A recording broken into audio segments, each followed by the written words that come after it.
želim pozdraviti. Želim vam dobrodošlicu na panel diskusiju koju smo upriličili povodom obilježavanja 10-godišnjice smrti našeg zaista velikog bosansko-hercegovačkog umjetnika, pisca, skulptora i čovjeka koji je puno toga ostavio iza sebe, a naša misija je i ovom panel diskusijom kao izložbom koju smo otvorili prije 7 dana ovdje u Bosanskom kulturnom centru, koja je još uvijek otvorena, kao što vidite, skulpture, Nedžadove crteže, da jednostavno uvijek podsjećamo na lik i djelo Nedžada Ibrišnovića i bosansko-hercegovačke umjetnike koji su to uistinu zaslužili. Tako ćemo sigurno uraditi i premjenom i izvođenjem predstave Kuća bez vrata u režiji gospodina Gradimira Gorera, dakle našeg bosansko-hercegovačkog dramaturga i reditelja koji je večeras ovdje s nama. Ja vas molim da ga pozdravite jednim aplauzom. Tu je naš dugogodišnji saradnik, čovjek koji je također puno učinio, dakle, ne samo za grad, nego i za Bosnu i Hercegovinu u tom svijetu, naš Nijaz Alispahić, dakle, dramaturg, pisac i sve ono što smo mi mogli doživjeti od našeg Nijaza Alispahića, naravno i kroz naše opere koje smo mogli vidjeti, dakle, koje je komponovao naš Asim Borozić. Ja mu želim dobrodošlicu i hvala vam Nijaze zaista što ste došli da pričate. Večeras sa nama čovjek s kojim smo mi isto tako dugo razgovarali i saradnje, potpisali smo i zajednički sporazum o saradnji. Sad je direktor Bosanskog kulturnog centra kantona Sarajevo, gospodin Jasmin Duraković, inače diplomirani sociolog, isto tako reditelj filmske i pozorišne umjetnosti, i želim vam također dobroveče i dobrodošli na panel diskusiju koju smo posvetili liku i djelu Nedžada Ibrišnovića. Dakle, evo, ja ću na početku reći da dajem riječ gospodinu Gradimiru Gojeru, koji je režirao našu predstavu koju smo zapravo, tako da kažem, osmislili u smislu kao krunu završne manifestacije, odnosno dana posvećenih Nedžadu Ibrišnoviću, pa evo, gospodine Gojer, izvolite. Hvala. Želim da kažem na početku da mi je velika čast da govorim o čovjeku koji je bio renesansnog talenta, a živio je u našem vremenu. Kad kažem renesansnog talenta, imam potrebu da to i objasnim. Ibrišnović nije bio samo pisac, nije bio samo prozno pisac, u čemu je bio briljantan. On je bio izvanredan pjesnik. A ono što je bila njegova temeljna namjera da u životu bude, to je skulptura. Skulptor je bio par excellence. Kad se sjeti naših susreta, a imali smo ih mnogo, drugovali smo, zajedno smo išli po izložbama, na književnim večerima, u teatru, onda moram spomenuti 3 stvari. Prva stvar je da je Nedžad Ibrišimović svoje skulptorsko djelo za, da tako kažem, za cjelokupni svoj život ostavio kao nenadmašno traganje za sjenom. Njegov odnos prema sjeni i traženje, lovljenje, ja bih rekao, sjene, bilo je nešto neponovljivo u našoj likovnoj umjetnosti. Dio toga se nalazi i ovdje izloženo. Druga stvar koju želim reći, njegovi romani, koji vrlo često imaju, ako ne istorijsku podlogu, onda imaju sigurno povijesni background, na kojem se oslikava njegov izvanredan talent, prije svega za detalj. Jer kao što je u skulpturi bio minuciozan, on je možda još minuciozniji bio u pisanju. Ja njegovo pisanje nazivam literarnom kaligrafijom. Jer to je sve bilo izvajano do kraja. I treća stvar koju želim kad je Ibrišimović u pitanju reći. On je jedan od rijetkih pisaca u Bosni i Hercegovini. Ovdje sjedi njegov sabrat po spisateljskim nesanicama, veliki Nijaz Alespahić. On je jedan od rijetkih pisaca, kao i Nijaz, koji su se potvrđivali u različitim žanrovima literaturi. I mi imamo veoma mali krug pisaca koji se potvrđuju u više žanrova. Uglavnom imate pisce koji su ili pjesnici, ili prozni pisci, rijetko dramatičari, jer to nam je možda najtanji u ovom trenutku sloj literature, pa poneki scenarist, filmski i neko spisatelj radio drame, ali to su sve ljudi koji su, da tako kažem, fahmajstori. Ibrišimović je bio u renesansnom smislu čovjek koji je pokrivao sve te žanove i koji je u svakom žanru bio briljantan. Vidite, kad pogledate te njegove romane u Gursuza, Braću Vezire, kad pogledate Karabeka, to je izvajano do kraja. Kad pogledate njegove priče, kada su me domaćini ovdje zovuli da radim, ja, pošto sam režirao sve njegove dramske tekste, nisam više znao šta da radim. Onda sam se okrenuo njegovim prozama. Jer njegove proze nose dva svoja. Jedan je rijetka dramatičnost, što neke proze uopće nemaju, a drugi metafizički sloj. Malo se ljudi u Bosni i Hercegovini, a da ne govorim u regionu, bavilo Ibrišimovićevom metafizikom. Ja sam pokušao dijelom i u ovoj predstavi da dosegnem te svoje. Međutim, ono što želim posebno naglasiti večeras, Bosna je zemlja zaborava. Nevjerojatno je kako mi zaboravljamo svoje vertikale duha. Nema danas nigdje u našim medijima, a mediji trenutno vladaju ovom državom. Ne vlada nikakva politika. Mediji modeliraju sve. Nemate Debiša Sušića. Iz kojih razloga ja opet sad ne bi želio da radim. Nemate Nedžada Ibrišimovića. Nemate Vitorija Lukića. To su vertikale duha u vremenu u kojem sam živio. Zašto je tako?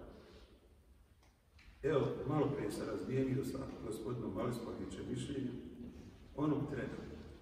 Kad čovjek ode u formalnu mirovinu, prekriže ga u Bosni i Hercegovini. Ovo više ne postoji. Veliki napori se moraju ulagati da bi se opstalo na javnoj sceni kad više nisi u formalnoj aktivnosti. Sad zamislite ljude koji presele ili koji umru, zamislite kakav je odnos tek prema njima. Odnos prema Nedžadu Ibrišimoviću je katastrofalan u ovom vremenu, jer ovu 10. ljetnicu od njegove smrti nije obilježio niko u Bosni i Hercegovini, osim časnih bosanskih kulturnih centara. Ja ću zamolit sad, prije nego što dam dalje riječ velikanu, također pisane riječi Nijazu Alespahiću, pročitao sam jedan tekst Mustafe Sušića, pa ga molim da to on pročita svoj tekst koji je isto vezan za Nedžadovo stvaralaštvo. To je dio teksta koji je spreman za objaviti poslije premijere. Planirao sam napisati jedan prikaz ove predstave. Dakle, sama činjenica da je BKC odlučio ovu godišnjicu obilježiti i pozorišnom predstavom u vlastitoj produkciji, govori nam koliko se ambiciozno ušlo u ovaj projekat. Kada tome dodamo još i to da je angažovan teatarski mag Radimir Gojer, da dramaturški orkestrira i režira ovaj projekat, kod poznavaoca i onih koji aktivno prate umjetničke i kulturne sadržaje, budi se tračak nade za budućnost kulture i umjetnosti na ovim prostorima. Početkom 60. godina prošlog stoljeća bosansko-hercegovački autori su usmjereni prema personalnim i kulturnim identitetima, što za autore predstavlja svojevrstan izazov da kroz medij književnosti pokušaju ponovo uspostaviti i pronaći vlastite izgubljene identitete, povijest i kulturu. Tada mladi Ibrišimović ulazi na velika vrata u našu književnost koja tih godina doživljava svoj procvat i u prozi i u poeziji. U vremenima silnih okupacija autohtone kulture Bosne i Hercegovine, koja je bila podvrgnuta uglavnom stranoj vladavini, često je bila potisnuta te otvoreno omalovažavana u svrhu uzdizanja društvenih i kulturnih paradigmi okupatora. Kao odgovor na to pitanje, veliki broj književnika, od kojih posebno treba isticati ime Nedžada Ibrišimovića, nastoje potvrditi bogatstvo autohtone kulture u nastojanju da prije svega obnove saznanja o bogatoj tradiciji koja je tendenciozno degradirana pod okupatorima i pod kulturnim okupatorima kroz vijekove. Kroz djetinjstvo i dječaštvo pisac kroz težak period svog života počinje da traga za identitetom likova, ne libeći se da u potrazi mijenja i svoj identitet u toku blistavog stvaralačkog rada. Ibrišimovićevo djelo Nakaza i Vila je očit primjer njegovog načina organizovanja traženja identiteta likova kojima se ova zbirka priča bavi. Uz ovo djelo je važno istaći da glavni likovi i struktura ovih priča upućuje na Piščevo postmodernističko razumijevanje identiteta, što je izraženo kroz bezimene osobe, čiji se identitet u ovom dijelu nikada ne otkriva. Zapravo, identitet likova je prepušteno da otkriva sam čitalac. Nažalost, naša javnost bez ikakvog utemeljenja miješa privatni život umjetnika sa profesionalnim, što dovodi nekada do neopisivo mučnih situacija u kojima se umjetnik ni kriv ni dužan nađe. Nedžadu Ibrišimoviću nikada niko nije mogao osporiti nesumnjivi dar, ma šta o njemu inače mislio. Apsurdi i nepravde su se ipak događali. Povremeno se družeći sa velikim piscem, sticao sam dojam da živi u nekoj maglovitoj egzistenciji, razapet između povremenih priznanja i nagrada njegovoj vrijednosti, a na drugoj strani podlom progonu u vidu mahalanja sa ciljem da se Ibrišimović predstavi kao nepouzdan i kao čovjek kojeg treba izbjegavati. Neprocjenjivo blago koje nam je ostavio u nasljeđe je dovoljan dokaz vrijednosti jednog od najvećih sinova Bosne i Hercegovine.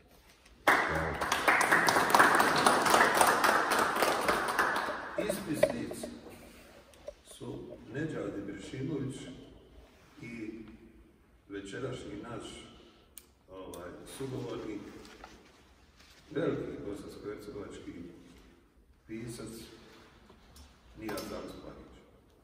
Ja ću ga zamoliti da kaže svoju riječ o dijelu Nedžada Ibrišimovića, ali i o drugovanjima sa Nedžadom, jer svi mi imamo neke posebne afinitete prema toj vrsti drugovanja kako je gajio Nedžad.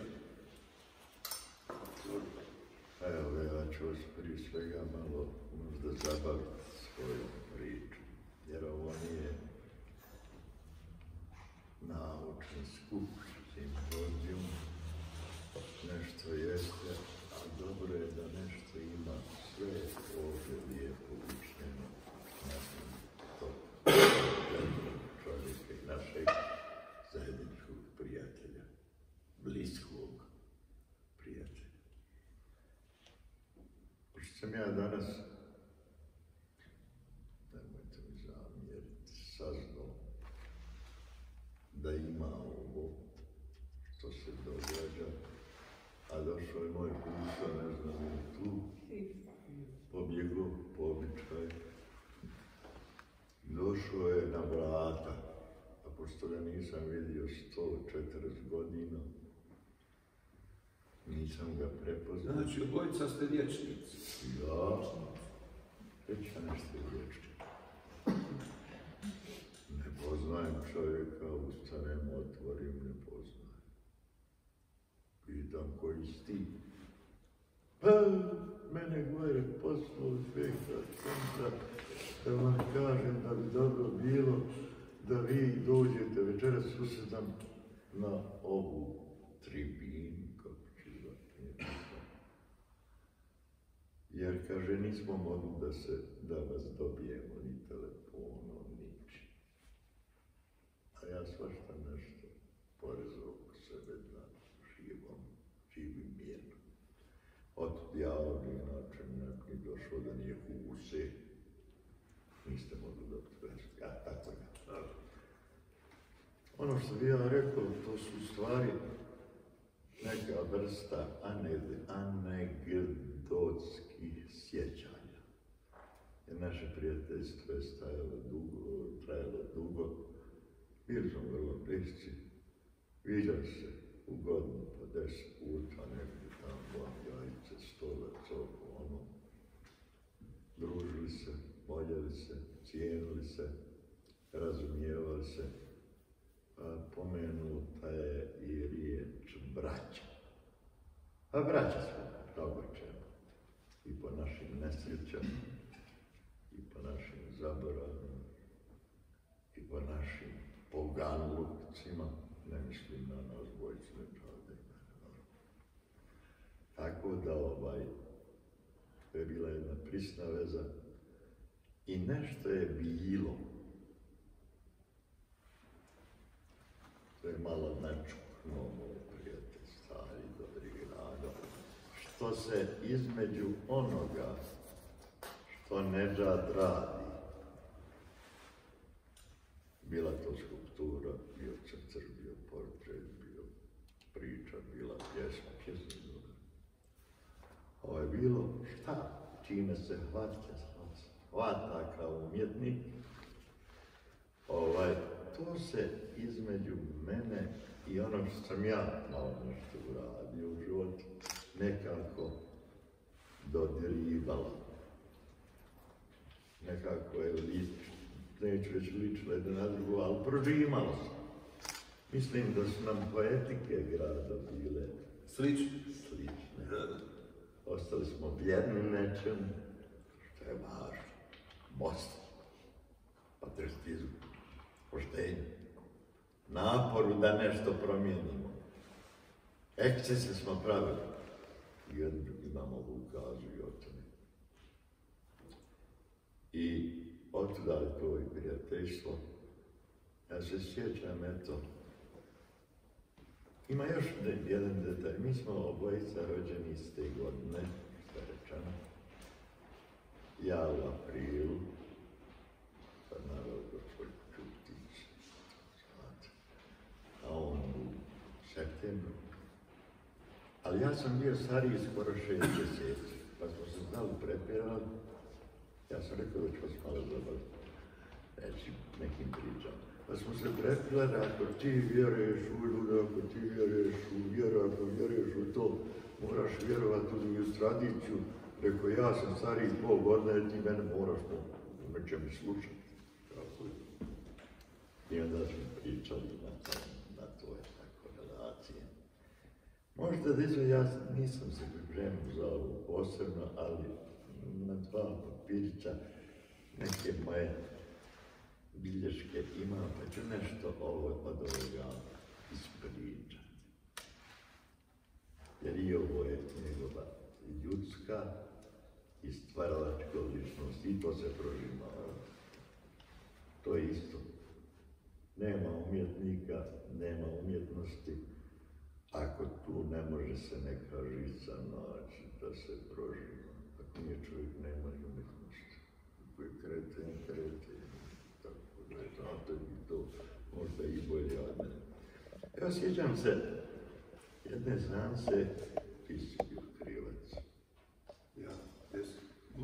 Uvijek si krivac i dežurnik. Meni je 70. godina, hoće jubilej, ja ovdje ne šišam ove što rade, ne znaju ništa. Ne znam šta sad pričamo i o čemu da nešto ne znam.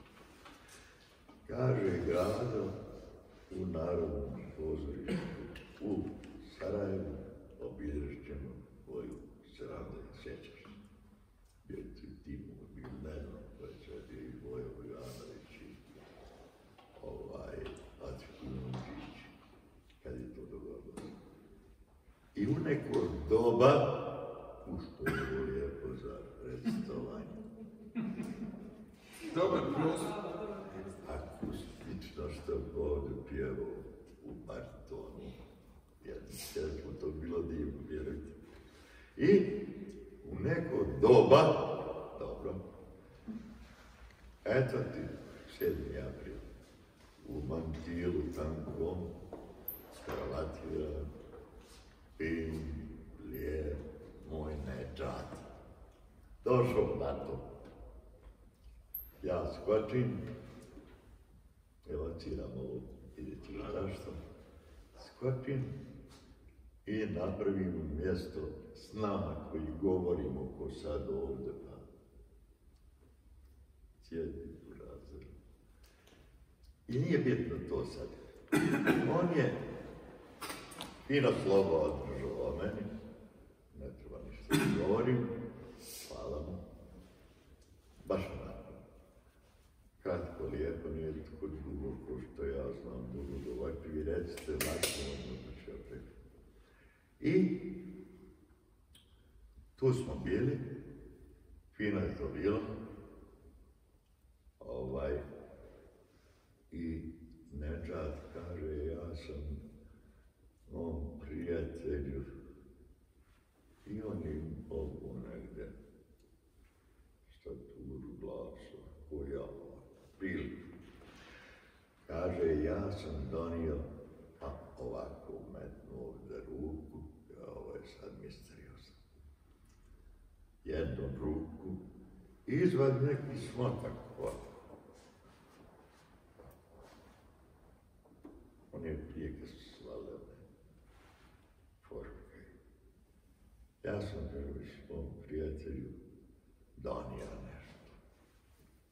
Gledamo mi svi šta je. Kad ono, kaže, ja sam juče nacrtao mog prijatelja i to je portret i hoću da mu ga predam. Provam se, aplausom. Ali pazite, zna se da je portret najstrožija likovna disciplina. Pa ja našta nešto pada. Neko danas u kompjuteru, ekran, namržeo portret, moj portret. Razvijem ja portret, a jedan tužak čovjek ovako, koji ja sada ima i šešir, košu, brod. Kaže, ja sam ovo na sliku nacrtao, podsjećam. Dakle, nije ovo model, nije ovo fotografija, nekako ovo mene doživljava, što je velika stvar. Ali, šta ću sad ja reći, zahvalim se i kažem, rekao, joj je tužno neko lice, joj vidi oči, ali je dobar portret, stoji kod mene na programnom mjestu. I, rekao, mogu li ja nešto kazati još o portretu, rekao, Nedžad je mene nacrtao u sebi i sebe u meni. Kasnije on meni kaže, Kafka, joj, nije ti loš ono što si bubno. A ja sam buno, tako da nešto reći. Tako da smo se mi, ono što možda mogu reći, bio sam ja aktivan u ovom našem preprodbiru Aktile i u matičnom u odborima nekako, i bio, nije žiri, nego u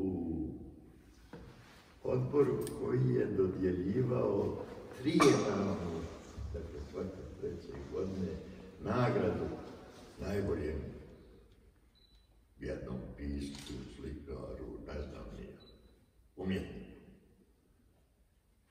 ja sam se najviše izlaju na onih načina, nego govorio, no nemojte ljuda, vječnik izišao. Rekao, Nedžad, veliki, jedino njemu sad u ovoj situaciji dajete nagradu. Meni tam neki kažu, složili smo se, svi se složili, ali, kaže, ono što je bio glavni, kaže, ali da ti napišeš obrazloženje, kako hoću, koliko dugačko. Pa kaže, ne treba dugačko, hoću, povuče sad što je pisao, kratko.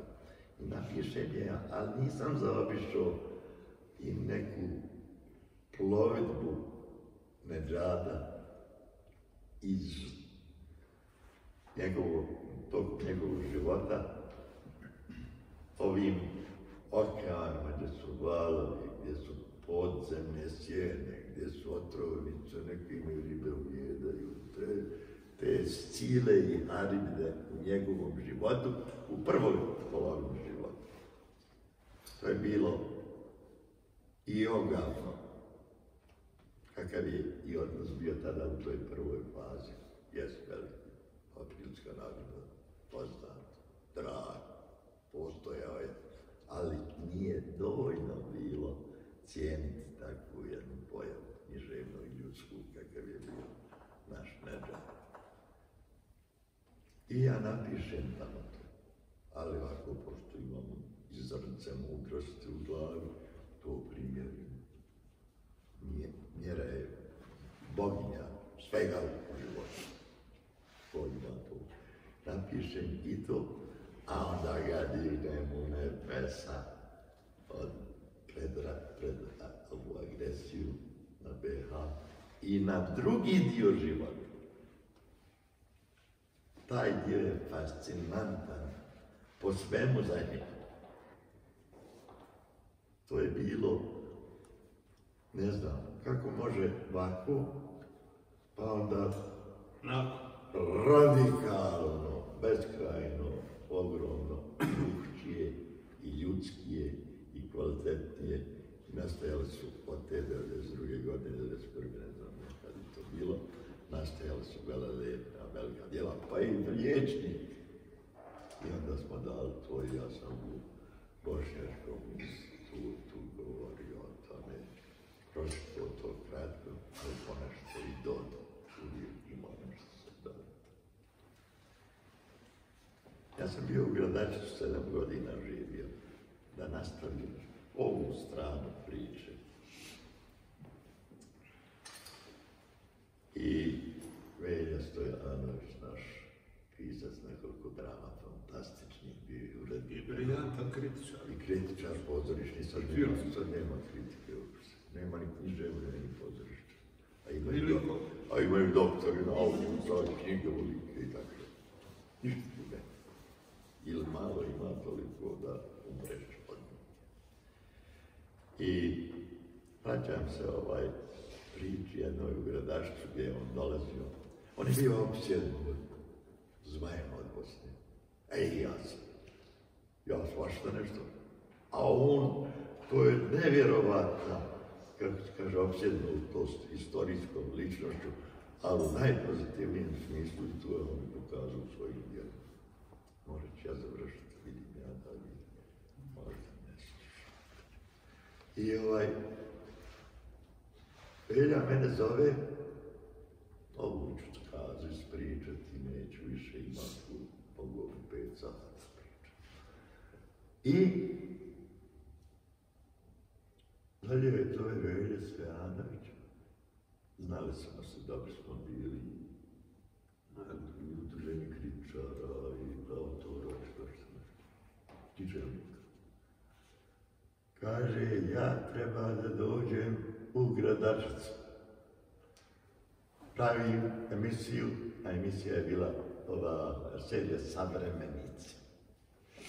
Kaže, pravimo emisiju Savremenici o Nedžadu u povodu. Kaže, ne možemo to bez Gradačca, a možda i bez tebe da nam pomogneš. A ja sam bio od Mesuda Delića, Dinka Delića, oca koji je bio načelnik Gradačca dobar. Ja sam dobio, zvao me na razgovor za rata, kaže, dolaze u Gradačci fini gosti, umjetnici, profesori, naučnici, oni koji su značajni po nečemu, i arhitekte, i ne znam nikako. Kaže, mi hoćemo da sačuvamo obraz.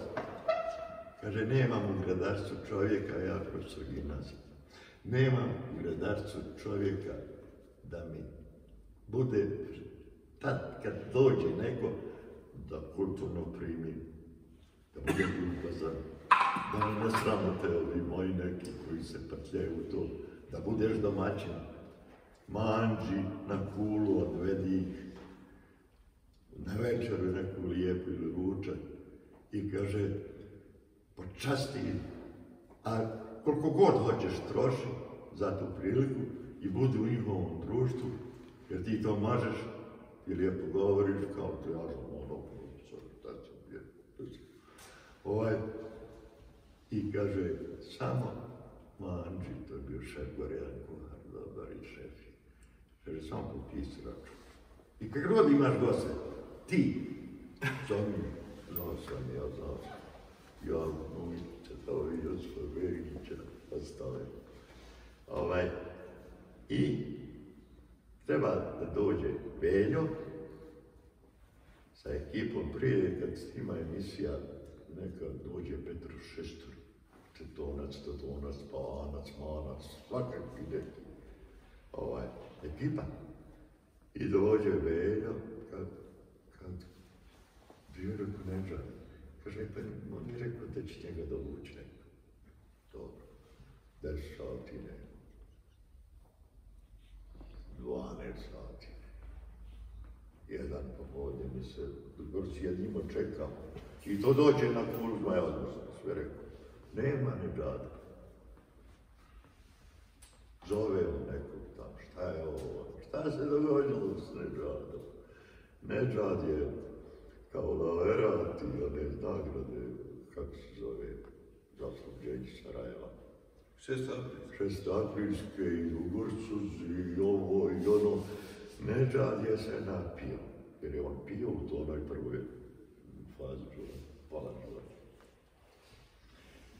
Kaže i nešto je, kaže, o Titi, govori i Jovan, i Ružno, i oni su njega zgombali i odvezli i ne znamo šta. Pa jeste rekao, otišli da vidite pa koga su, da im kažeš koga su zatvorili. Podalašta. Nije podalašta, tako lopac. I zove, kaže, krenuo je. To su vodili, neko je intervenirao.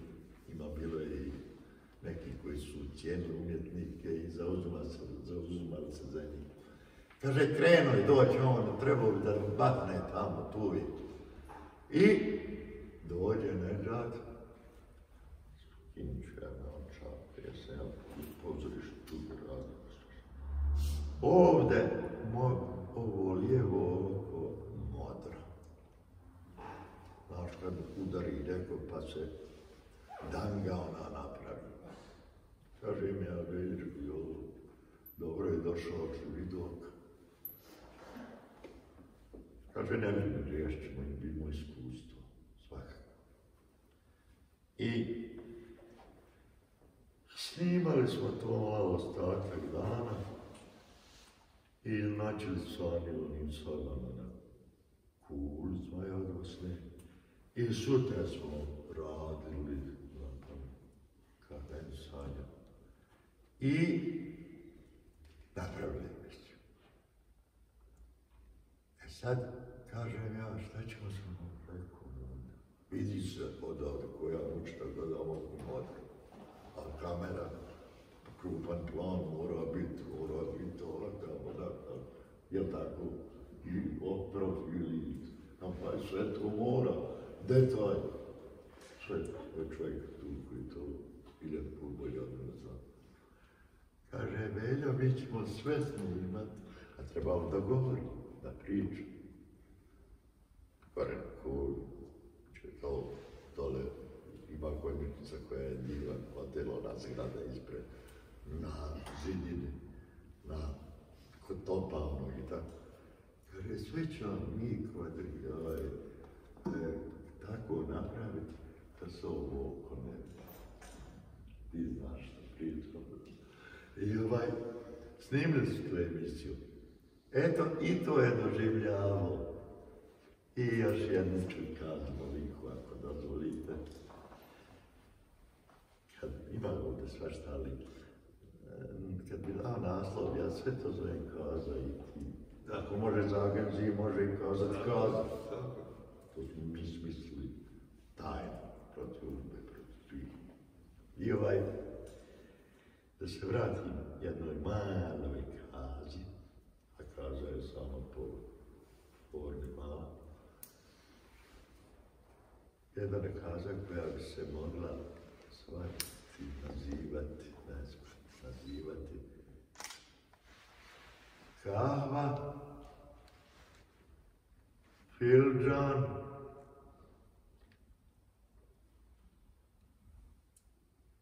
krvetina,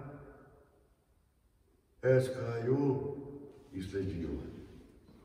To je ta naziv kaze. A šta je kaza? Evo, sad ću reći.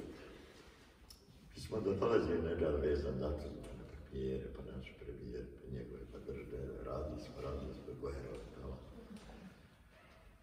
I došao Nedžad i kaže mene ovako u bifeu u pozorištu kod kide, kaže Drko, hoćemo kao, hoćemo. A u Mirač je rekao, hoću rakije, litar, zmaja odmah se snimala, štamplić, sira i kajmaka i razbijena glavica lukama. Imao sve. I kaže, ali, imaš ti ovdje fildžan. Imamo, ja vidi rekao zbog nekih stvari, vina bila kida. Rekao, pježi s fildžana, kupi, da se nađe nek čiskat, pa nek imamo i to. Ima. I nađe kida i tako dalje. Popili kafu. Ali, sad ćete čuti. Ali jedan neki je bio budalaš koji je došao u bife da prodaje krvet. Suhovina, držne, da, šet, kulem, domaće. I udare na mene. Hoćete li vi ima? A ja ću zaletit se. Nisam zaletio namjerno, sam rekao, ja sam musliman, rekao, ja sam musliman, ne idem. Rast, ništa. Ali doušnici čuli. I prođe to, kad Marko Stanić, sekretar partije, nam kaže iz komiteta je došlo nama do mojih ušiju, bit će problema s tobom. Što rekao? Ne znam, a znam. A ne znam. Ne znam, ali rekao sam. Nismio mi da nabuđe. I gore, a ja saslušam, bude komisiju formirali. Jest. Preko onog sam maršnuo, jedem ja krmetinu, ali onog sam maršnuo da mi skine čiktercu.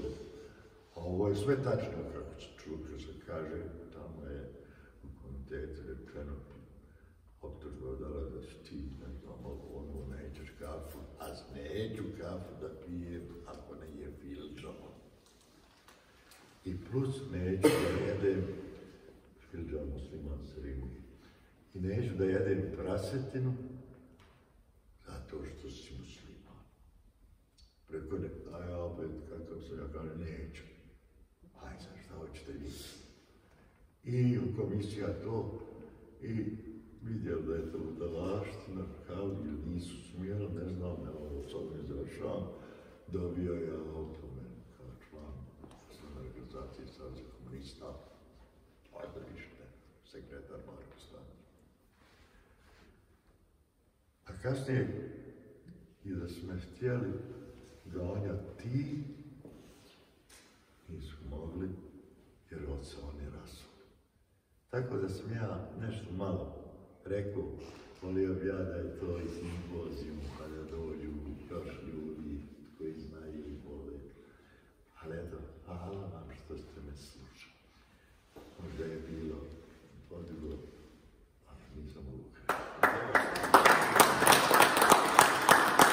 Asociralo me ovo o čemu je govorio uvaženi Alspavić, pa moram da dam jednu primjedbu. Primjedba se odnosi na kulturnu javnost Bosne i Hercegovine. Naime, najmanja mjera koja je mogla biti ovdje prisutna zove se preporod. Jer ja ću vam reći jedan detalj. Dok smo bili opkoljeni u Sarajevu, dok je Sarajevo bio opsjednuti grad, jedan od gradova u svijetu koji su doživjeli najdužu okupaciju. U tom periodu bili smo odsječeni od svega, pa čak i od dijela Sarajeva koji se zove Dobrinja, herojske Dobrinje.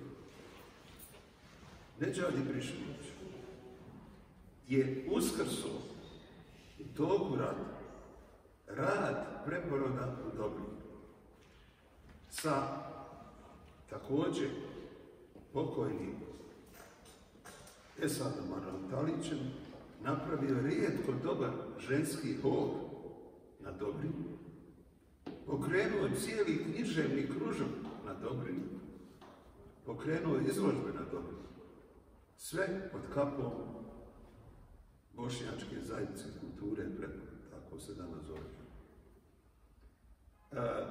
Mi u Sarajevu bili smo fascinirani vijestima koje su dolazili sa opkoljene Dobrinje. A za sve je bio zaslužan Nedžad Ibrišević. Ja nisam htio namjerno večeras da govorim o suštinama njegovog književnog djela, jer to bi trebalo, kako kažem, nijas cijeli simpozij i puno više ljudi i tako dalje. Ali, moram da kažem jednu stvar koja je stravična. Kada imate pisca koji napiše epohalno djelo, kako je Vječnik, a ja stojim iza ove riječi i ostalo mi je malo vremena na ovoj zemlji, ali se trudim da uvijek propagiram tu knjigu, onda ta kultura ima kakvu takvu šansu u futurima svojih. Nažalost, mi ni to ne znamo cijeniti.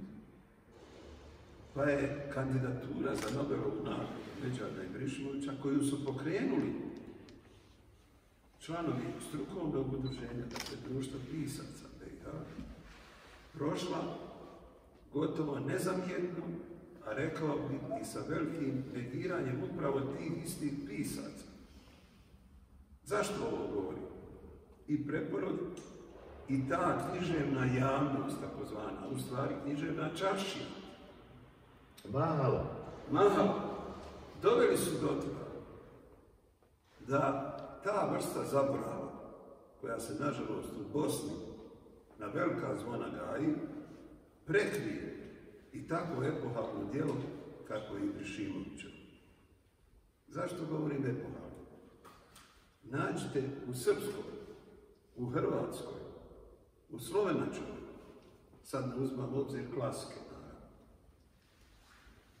pisce koji imaju romane kao što je Ursus, kao što je Karabek, kao što je Braća i veziri, kao što je El Hidrova knjiga, kao što je konačno epohalni Vječnik. Takvih pisaca nema naprosto nabrojati u tim literaturama. Možda zato što sam bio fasciniran tom činjenicom, a možda i zato što sam ipak rijedak čovjek koji ulazi u suštine tog djela. Ja sam u svom rediteljskom radu najviše režirao dva pisca. Miroslava Krležu, najviše, pa onda Nedžada Ibriševića. Ja mislim da su to dva hrasta literature južnoslavenskih prostora. I to što nas večeras ovdje ima 20, govori o potpunoj nesvijesti, ne tuzlanske sredine, nego bosansko-hercegovačke sredine. Ovdje s nama je moralo biti bar 20 kritičara bosanskih, profesora univerziteta, studenata sa univerziji, prije svega Tuzlanske, jer je to najzgodnije. A moram da kažem da ta nesvijest o našim korijenima je stravična. Bošnjačka literatura je briljantna literatura. Bosansko-hercegovačka je još bogatija, ali mi to ne znamo cijeniti. I takve pojave, kakav je Nedžad Ibrihimović, svode se na ovo o čemu je govorio Nijad Zalaspahić, briljantno kroz kaze, na mahalanje, na jednu, da tako kažem, jeftinu, anegdotsku, usmenu predaju. Mi o Nedžadu danas pričamo na osnovu viceva. Ja vam moram kazati, u predstavi koju sam ovdje režirao, ima jedna pjesma, kratka pjesma, koju me je nagovorio profesor ovdašnje Akademije scenske umjetnosti i glumac u ovoj predstavi, ovdje on sjedi, Damir Altubabić, da stavim u predstavu. Ja sam napisao pjesmu o žicosvijeću. Naime, jedne noći, kad smo se vraćali sa proslave šestoaprilske nagrade, išli smo u Dubrovnik, Nedžad, ja i moja koleginica dr. Zehra Kreho. On nas je svratio kući. Stanovao je na ovoj otoci. I kad smo došli prestan, kaže, samo vi ovdje stanite da ja nešto donesem. I on donese 3 žice i na tim žicama svijeće. Kaže, ovo je žicosvijeće. I meni su isključili struju i ovo će nam služiti noćas da se vidimo kad budemo govorili. Ja sam napisao pjesmu, to žicosvijeće ima to u predstavi, ta pjesma. A zašto ovo sve govori? Taj anegdotski odnos čaršije prema Nedžadu Ibrihimoviću prihvatili su, nažalost, i neki vrlo, pod znacima navodnika, ugledni kritičari i teoretičari bosanske književnosti. Pa pomalo zaziru od tog veličanstvenog dijela, ali o tom dijelu i o susretima, briljantnim susretima, ljudskim susretima sa Nedžadom, govorit će nam naravno i pozorišni i filmski redatelj i sjajan pisac, dakle čovjek koji je sa svih strana potkovan da može govoriti o tome, gospodin Duraković. 9 sekundi i 6 desetinki i ja kao star čovjek moram izići odmah se vraćati.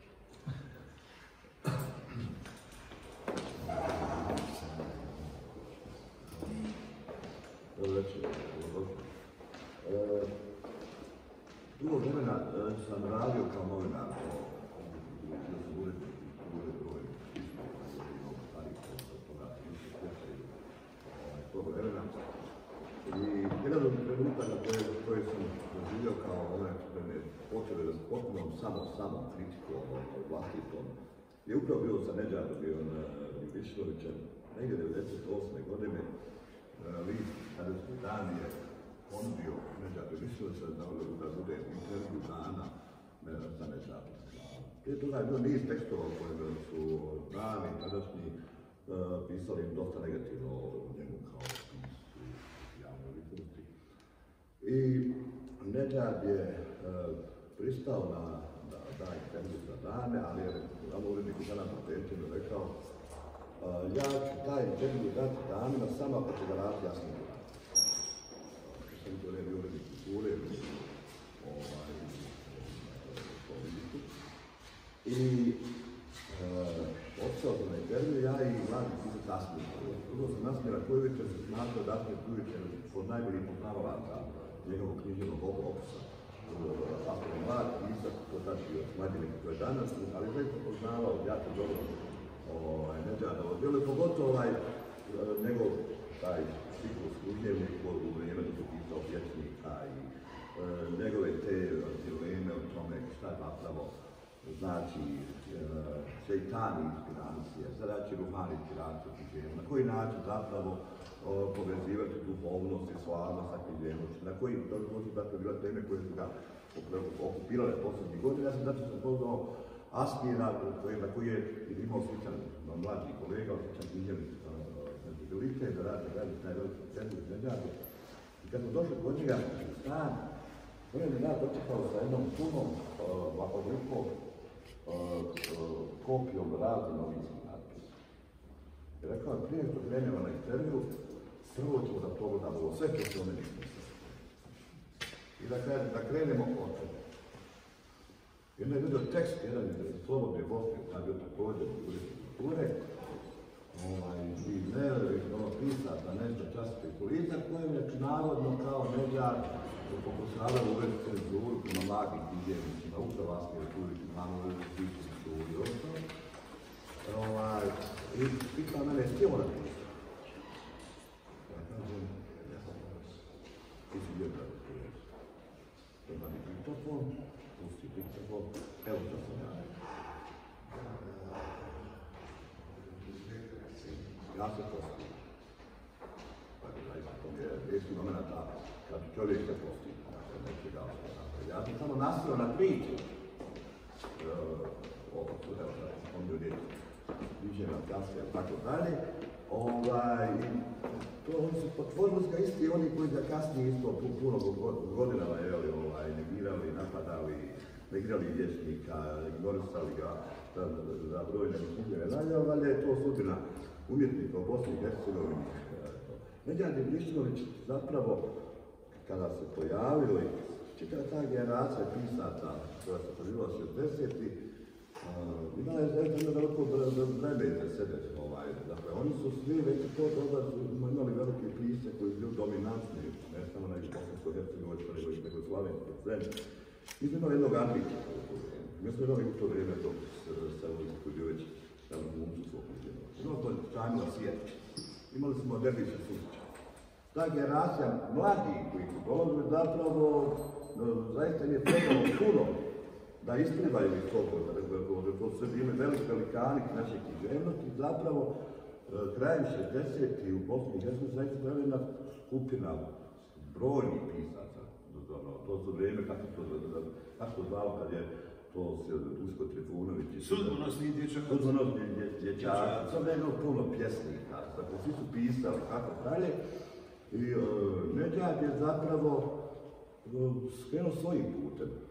I njegov put je zapravo, mada recimo kad se vratimo, kad čitamo danas kuća da se zapravo vrata, njegovu kratku prozu, zapravo imate osjećaj kao da to pisao neko ko je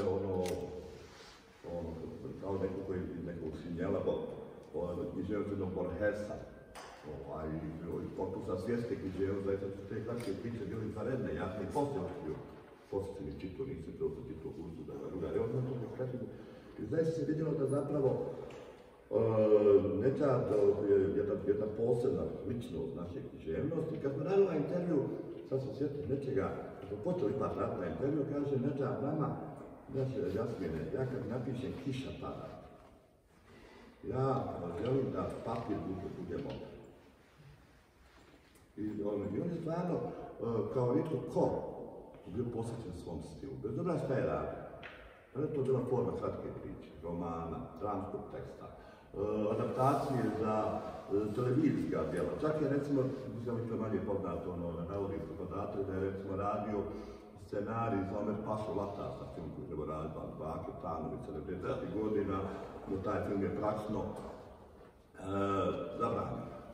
Iako su bili odobra sredstva, napadnući od strane tada Rodolfa Čolakovića, zato se kao bavimo tom turskim vremenom, osmanskim vremenom bosanske povijesti, zapravo taj scenarij je prasko nikad ne realiziran, to se radi na području na predstavljanju.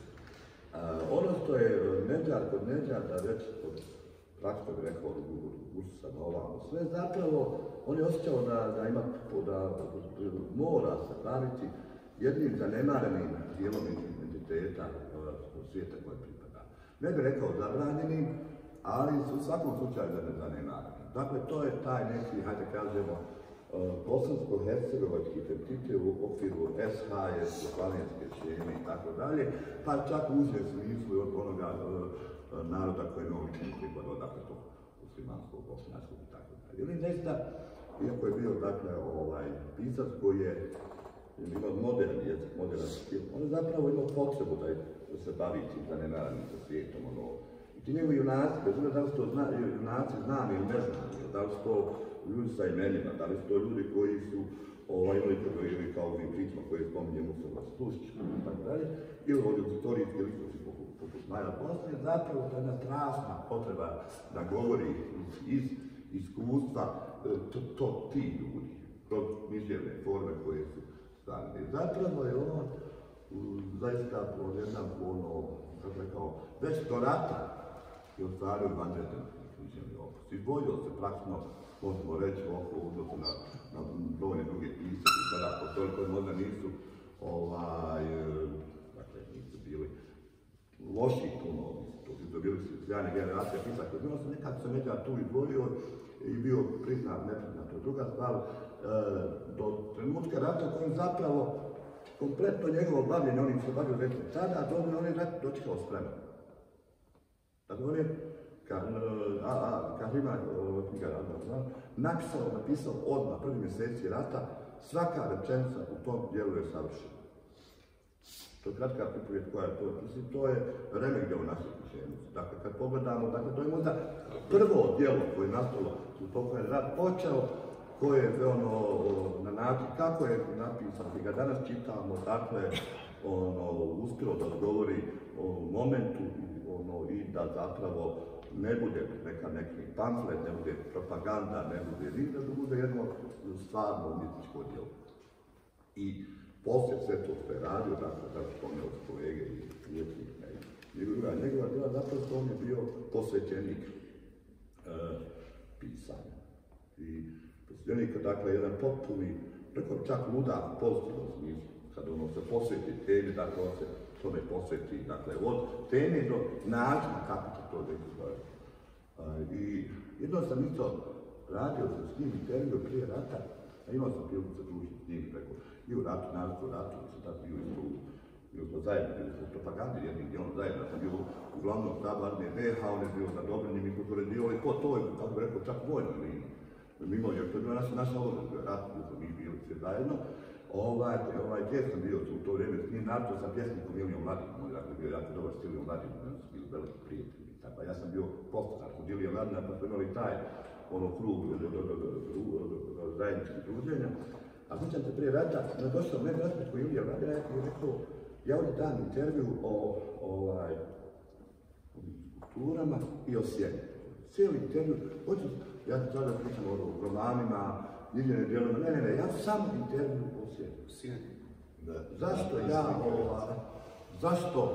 šta to mene? I možda mislim da tu temu razmotrimo sa svih strana. Radimo veliku temu samo o tome. I da ono objasni šta je zapravo, zašto on radi ove dugoljete ili u politiku, zašto je to? Mi smo radili intervju na 3 strane u velikom, samo o tome. Nismo uopće htjeli da govorimo o drugim djelima. Jer da je bilo takva, ali smo se posvetili određenom nekoj temi. To je potpuno fokusirano. I ono što je naravno Nedžada zaista bitno, važno reći tako. Iako je znao biti ostan nekad na tebi, iako je znao napasti kolege neki, iako je, kako je rekao, pogotovo u toj fazi, toj ratnoj i post-ratnoj, sjećam se tog intervjua jednog kad je Sidran napadao, gdje su prijatelji i tako dalje, to.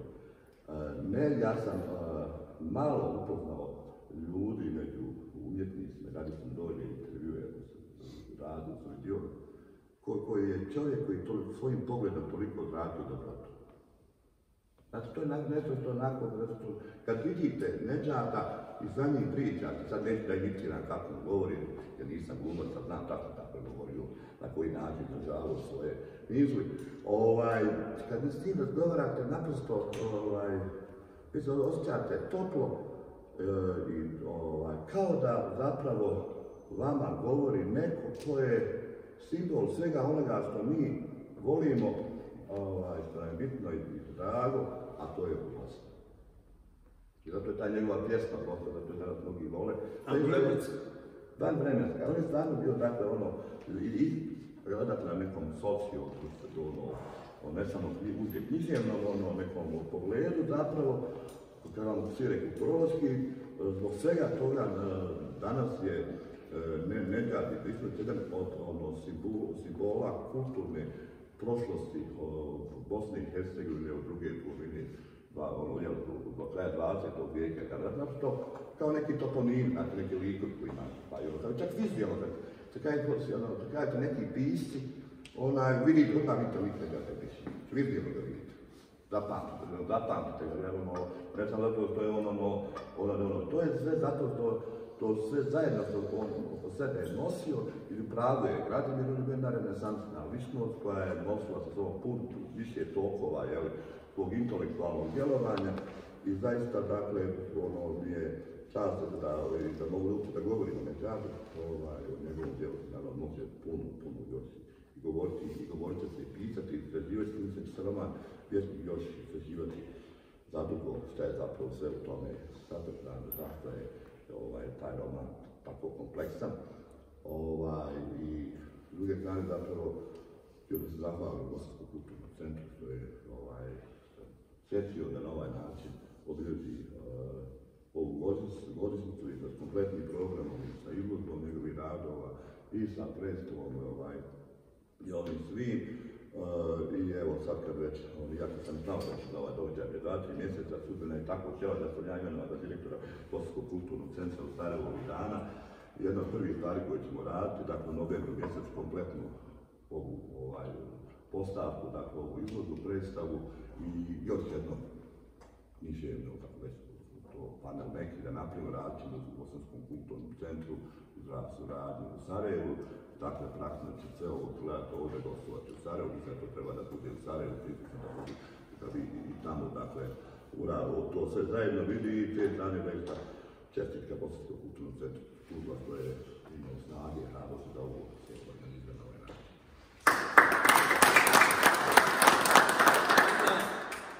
Jedna anegdota Tuzlacu. Radio sam puno predstava u Tuzlu. Radio sam dok je dramaturg bio cijenjen narod. Kad sam radio Karabek, Ibrišimovića, 4 dana sam probao za stolom, čitač je probao. I ja osjetim poslije 4 dana da to ništa ne valja. I ja odem kod tadašnjeg direktora Eldina Tabučića i gospodina Nijaza, koji je bio i dramaturg i umjetnički direktor. I kaže, možete li vi meni dati 2-3 dana da boravim u hotelu, a da ništa ne radim. Odnosno da ja radim na ovom tekstu. I da sam ja se pitao, čemu je štrus, gdje je ključ, zašto ovo ne ide. I ja shvatim, Nedžad je svoje djelo osakatio. Naime, on je mehanički uzeo dijaloge iz Karabeka i poredao te dijaloge, dao i ličnostima koje govori. Ali svu poeziju koju ima u prozi, to biserije poetsko, on je sam odstranio. I ja shvatim da to treba Nedžadu vratiti, što je on sam sebi oteo. I ja uvedem u predstavu kazivača, koji govori te dijelove koje je Nijaz odstranio. Igro je Krstić tog kazivača. Nećete vjerovati. Pozorišna kritika tog vremena je najbolje kritike napisala o Krstiću, a ne o interpretatoru Karabeka i drugih glavnih ličnosti. Dakle, to vam je situacija kad pisac sam sebi saplete nogu, a nije on to htio. ali je tako ispalo. I druga stvar koju želim da kažem još večeras, pomenuto je ovdje ta njegova sudbina sjene. Ja ću vas sve zamoliti da poslije, kad završim ovo sjelo, pogledate probu, ja vam omogućujem da vidite prije premijere ovu izvedu. Zašto? Zato što cijela Nedžadova poetika je upravo na liniji Borgesa i Markeza. On nije bio ni svjestan toga, možda čak i nije ni čitao. Ali to je ono što je svojedobno u srpskoj književnosti rekao Laza Kostić. Med javom i med snom. To je uvijek na rubu. To je pisao tako i Pirandello. To je jedan magnetizam literarni, koji nemaju mnogi pisci. A Nedžad je imao. Nedžad je bio eruditni pisac. On je i čitao, pa je znao, a nije samo imao izvorni talent. Veliki broj bosanskih pisaca imaju samo izvorni talent i ništa dalje. On i ova grupa Borgesovaca, koja se formirala u Zagrebu, a kojoj pripada drugi vječni, drugi veliki pisac bosanske literature i bošnjačke, naravno, Irfan Horozović, to su pisci koji su znali, a ne samo imali izvorni talent. Tako da ja želim ovo svoje izlaganje završiti time. Eruditnost Nedžada Ibrišimovića nadkrilila je njegov izvorni talent, jer on je napisao djela kojima će se generacije iza nas, Bošnjaka i Bosanaca i Hercegovaca, ponositi. Ja imam toliko, a sad izvolite vi.